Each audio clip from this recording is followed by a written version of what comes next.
तर मी आलेले आहे गावाकडे आणि मस्त असं टेरेसवर खाते मी मस्त भेंडी आणि चपाती. इकडे पाणी तापवायला ठेवलेलं आहे माझ्या बहिणीने आणि मी ते जाळ फुकते मस्त चुलीला जाळ फुकते. खूप दूर आहे, सवय नाही तर आग होती आहे डोळ्यांची. त्यानंतर रेडी झाले, आंघोळ वगैरे केली, मस्त बहिणीसोबत बाहेर फिरायला गेले मी आणि ती. त्यानंतर मग दुपारनंतर आम्ही मस्त शेतात, आमचा चिकन खाण्याचा बेत होता तर आम्ही सगळेजण गेलो 2 व्हीलर घेऊन, 5-6 2 व्हीलरवर गेलो आम्ही मस्त शेतामध्ये. आणि पोचून आम्ही एन्जॉय केला आहे मस्त.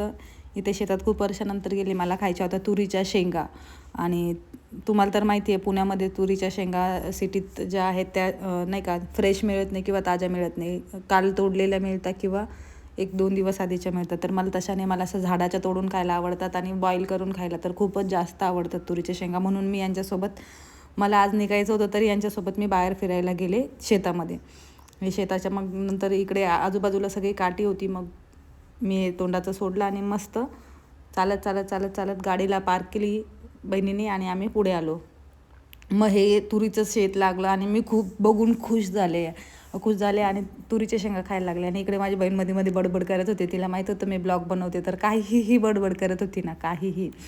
तर आज होता गावरान कोंबड्याचा बेत. तसं तर मी चिकन बिलकुल खात नाही, पण हे सगळे खाणार होते आणि मी त्यांच्यासोबत फक्त तुरीच्या शेंगा बॉईल केलेल्या एन्जॉय करणार होते.